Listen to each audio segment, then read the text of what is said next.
everybody, welcome back to RedMug Music. I am here at Disney Springs. Took a half a day off from work just so I can come down here and get some stuff done, and thought I'd go ahead and shoot my video and get this started. And I just thought it would be really cool. So I'm glad you could be here with me today. But today what we're going to do is we're going to talk about an album that I'd never mentioned. I don't think I mentioned that I was going to talk about them, like Rediscover. And speaking of Rediscover, wait till the segment of what's on my mind, because I'm a little pissed. So you're going to be, it's going to be interesting. So stay till the end so you can get that. Today what I want to do is rediscover Duran Duran's album, Arena. And Arena is really super special to me because it was the first Duran Duran album I ever got. And it was my first real exposure besides, you know, videos on MTV and whatever video show happened before then, like Friday night videos or Saturday night videos. But it was really how I got into Duran Duran. So basically around Wild Boys after the first 3 albums were released. And what I want to do, I don't want to go through one song at a time and talk about it, because these are basically all the same songs I've already talked about. But I just wanted to talk about the album in general and then discuss Wild Boys. And, you know, I think it'll be fun.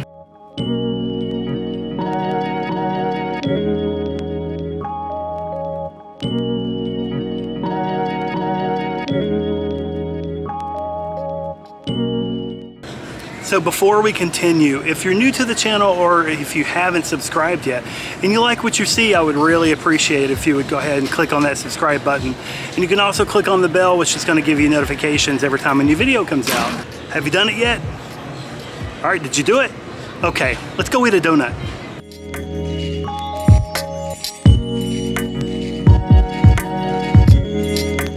All right, let's go ahead and talk about the album. Like I said, we're going to be rediscovering Arena by Duran Duran, and I actually have the record right here because it was the first record by Duran Duran I ever bought, or my parents bought it for me, and I absolutely love it. Now, if you look at it, it actually looks like a double album because it opens up like this, but it's not. It should have been. It could have been.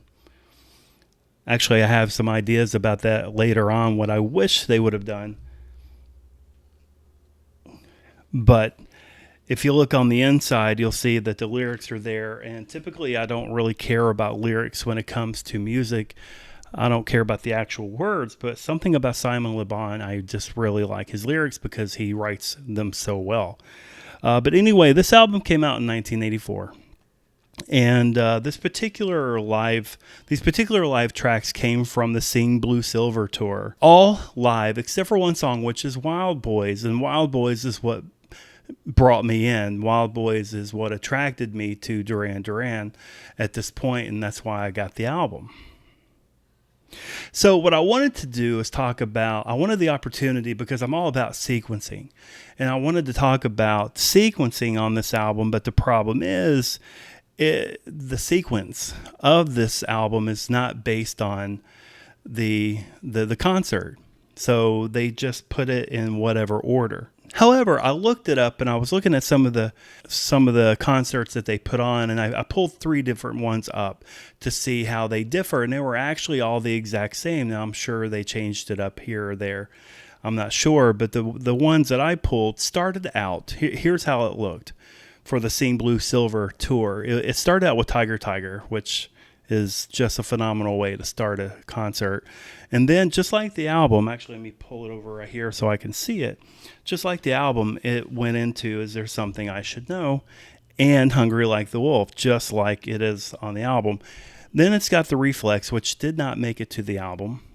New Moon on Monday did not make it to the album. Union of the Snake was on it. New Religion was on it. I'm looking for Cracks in a Pavement. Wasn't on the album, but it was a B-side for I think the Wild Boys. I don't think the only other song released on this album was Save a Prayer, and I don't think I got that one. I think I got Wild Boys on 45, you know, the single, and Cracks was on the flip side. So I did hear that version. Then it was Of Crime and Passion, didn't make it to the album. Friends of Mine, I think it's terrible that didn't make it to the album. I like to have heard that, and I can probably find it if I really wanted to. The Seventh Stranger on the album, The Chauffeur on the album, Save a Prayer was on the album, Planet Earth, made it. My Own Way did not make it. Careless Memories and Rio and Girls on Film, and the reissue of the album in 2004 did include Rio and Girls on Film, but if you listen to those, you can tell that they're not as polished, which brings me to think there was a lot of overdubbing, a lot of studio overdubs done on this album, especially if you listen to the bass. I think the bass, not saying that John Taylor can't play the bass live because he's a fantastic bassist, one of my favorites, but the bass is spot on in a lot of these situations, and it just seems so strong and out front. And I feel like maybe the bass is one of those instruments that they definitely overdub because it just gives it a little bit of a bigger, thicker sound and not so, live sounding. And a lot of times when you listen to live albums, you're going to have the crowd throughout, and they pull the crowd out most of this. So we're really just listening to the music. So they were going to have to, do some kind of overdubs just to give it a little bit more,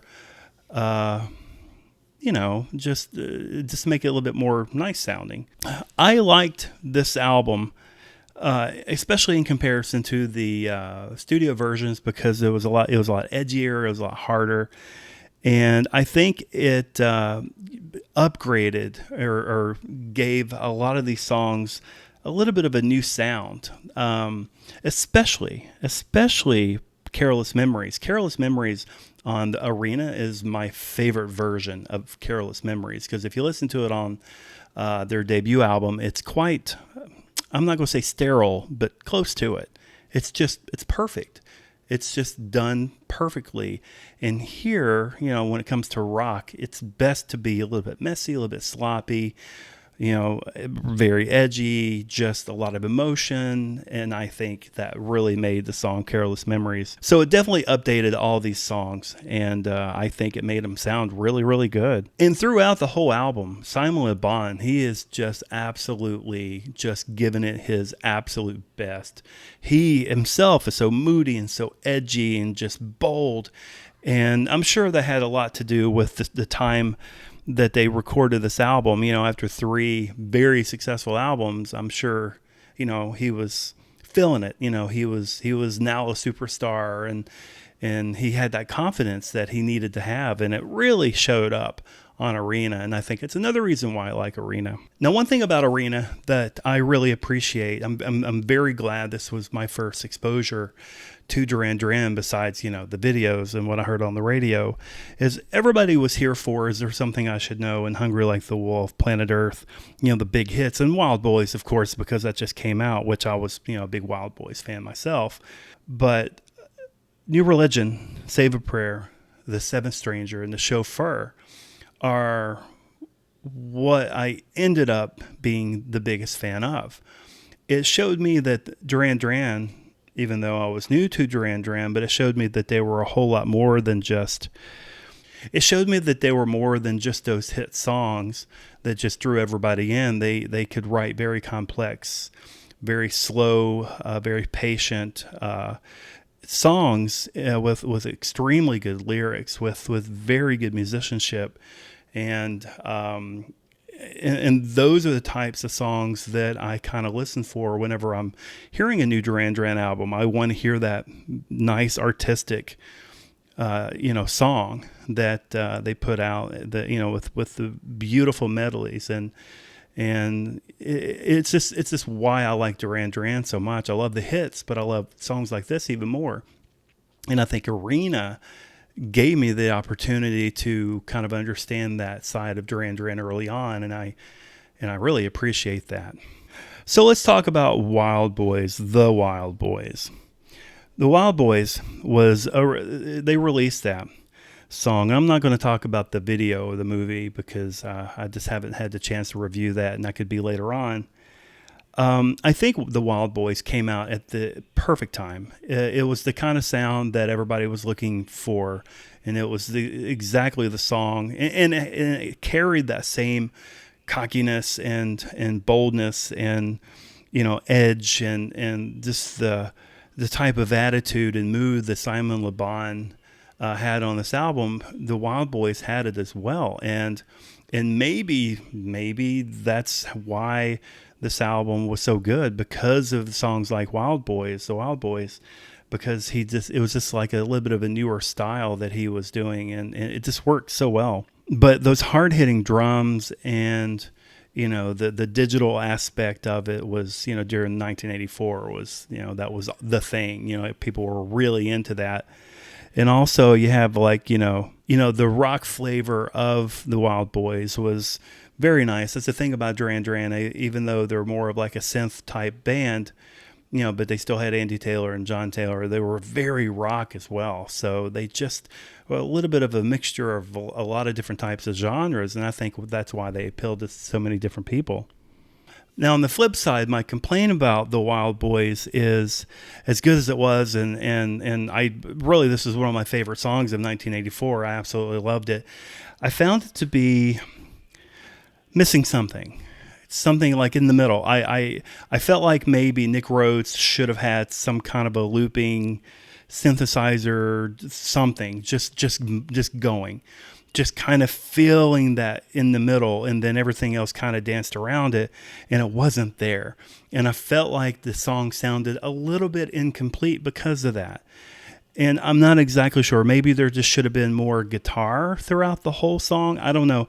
And I'm sure it was done on purpose, but it's just something I always notice every time I hear the song, is the fact that it just felt a little empty in a lot of the spots. But besides that, I absolutely love the Wild Boys, and I love the video.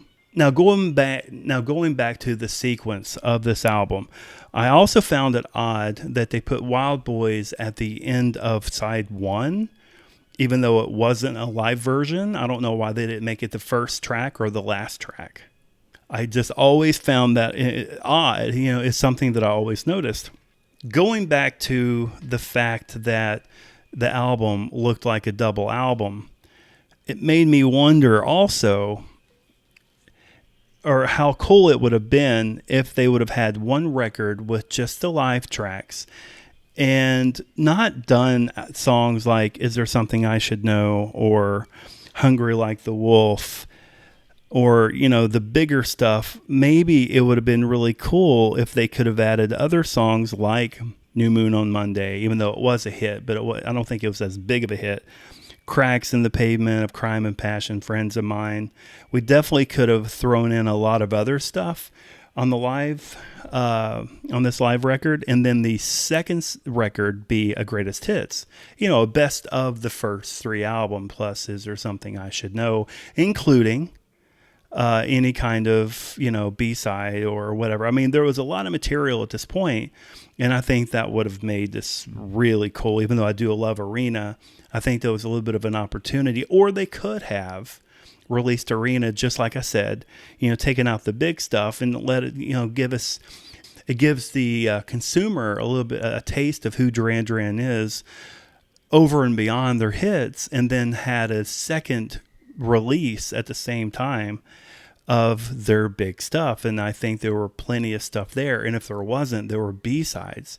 They could have had, it could have been a double album within itself, with songs like, let's go back to my list here.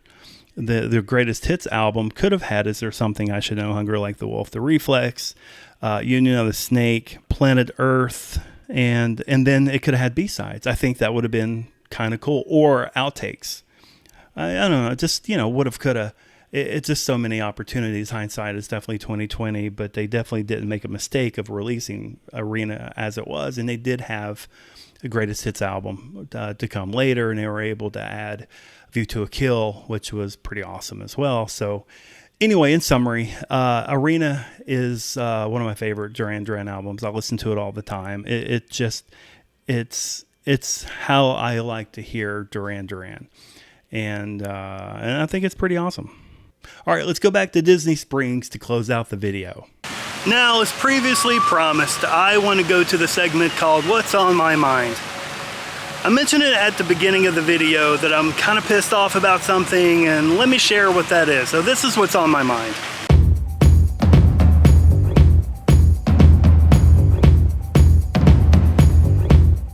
I have a considerable amount of stress and anxiety. I'm just, it's just part of my life. And I was listening to a podcast the other day, And the host of the podcast had a guy on, and he had written a book about how to handle stress and anxiety.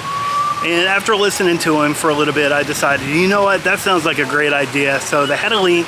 I clicked on the link, went to Amazon, ordered the book, $12, wasn't nothing, waiting for it to show up. Okay, so that's done. Later on, actually that night, I was talking about, hey, you know, I got this book coming I'm kind of excited about. You know, I'd like to read it and see what it can do. And my wife asked, oh, well, you know, what's the name of it? And I'm like, I don't actually remember. So I looked at my email and I looked it up, and there it was. And I told her the name of the book, which I can't remember again. So the email said, with this purchase, I was able to get 3-4 months of Amazon Music for free. So I'm like, heck yeah, I'll definitely do that. I had it once before, a couple years ago, but I'm always, you know, free, I'll do it. So I went ahead and subscribed to Amazon Music, and a couple days later, I actually opened up the app, and I was looking at it, and first thing I typed in was Duran Duran. Let's get all those Duran Duran albums up there so I can listen to them. And then I started just kind of browsing through all the music, and I came across this. What the f***? They're using my word, rediscover. So I promise to you, I had no idea that Amazon Music was using this rediscover. It's been years since I've used Amazon Music, and come to find out, if my sources are correct, they didn't start using the rediscover until like August of last year. So if you're curious about what I'm talking about, if you're kind of new to the channel, what happened is I was reviewing albums, and I had a listener say, why are you reviewing albums that are like 20, 30 years old? And I'm like, you know what, you're right. We're not reviewing them, we're rediscovering these albums. So I just started calling it Rediscover. So now, after doing all these Rediscover videos, I'm gonna have to come up with a new name. So what I wanna do is I wanna, you know, talking to you guys, is hey, maybe you guys can come up with a new word that I can use for whenever we look at an old album.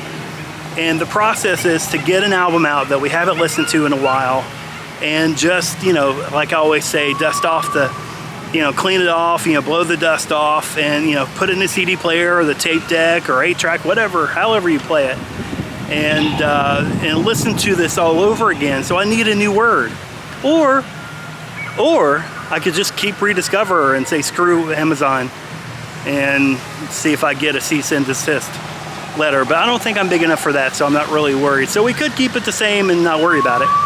Or we could come up with a new word. So if any of you wanted to comment down below, and if you got a better word than rediscover, comment it.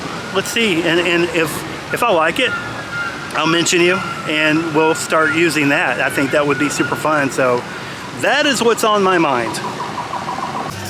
But before I go, I want to talk about my sponsor. I am at Disney Springs, so it's going to be fitting to talk about my sponsor, who specializes in Disney trips, and that's Holly Carter with Magic for Less Travel.